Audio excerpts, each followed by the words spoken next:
There are some major heavy hitters in Europe that everyone seems to be overlooking. Italian giants Inter Milan. Inter have been performing wonders this season, but it seems to be going over everyone's head. These guys currently top Serie A by 12 points, and 26 games in, they pretty much close out the Scudetto. This is certainly a huge improvement from finishing 18 points off the top last season. How has Simone Inzaghi been able to restore the Nerazzurri to old glory in the 2023-24 season? Today, we'll dive into tactics the Italian boss has employed to ensure that Inter Milan is one of the most dominant sides in Europe this season. Of course, we'll also be looking at the man's secret ingredients. But as always, we have to start from the beginning. So, Simone Inzaghi was hired by Inter Milan in 2021, shortly after he left his job as Lazio head coach. In his first season, he showed how good he was by beating a dominant Juventus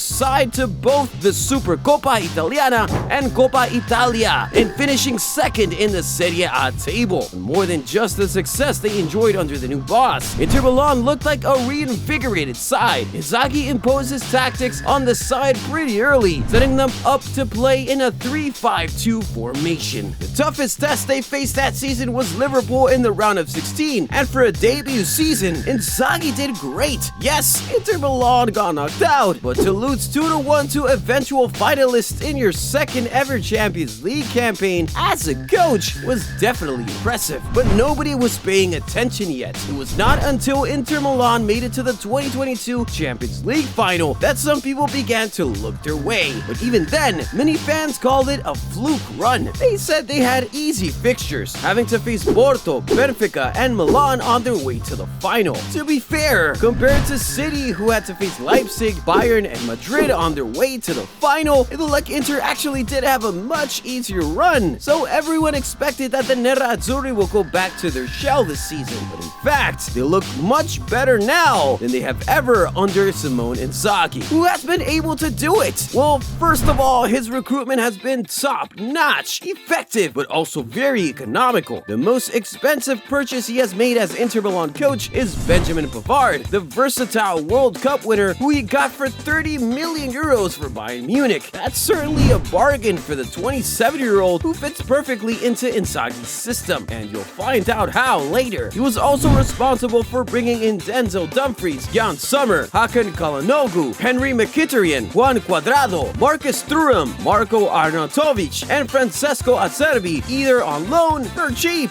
or completely free. So you could argue that the man built his own team from the ground up, because most of these players I have mentioned make up about 70% of his current starting 11. But assembling the players is only the first step. You also have to be able to ingrain your tactics in them, and Inzaghi has done that perfectly. The man is known for his 3-5-2 setup, which allows Inter to operate with both great defensive cover and a scary attacking bite. The three center backs are really solid, and in front of them are three center midfielders flanked by two wingbacks. These wingbacks, usually any of Darmian, DeMarco, Augusto, or Dumfries, provide the needed width both in defense and in attack. When they defend, the wide men fall back to form a back five, which is almost impossible to penetrate, and that is evidenced in the number of goals they have conceded so far this season. 26 league games, Inter Milan have conceded just 12 goals. That's less than one goal every 2 games. Truly incredible. In Europe's top 5 leagues, no other team comes close to this defensive record 26 games into the season. And of course, the gaffer also got a top goalkeeper in Jan Sommer for a bargain of 6.75 million euros. He is turning out to be very important to how they play. He has kept 16 clean sheets and conceded 12 goals in 25 games so far this season, the most and least respectively of any goalkeeper in Europe's top 5 leagues this season.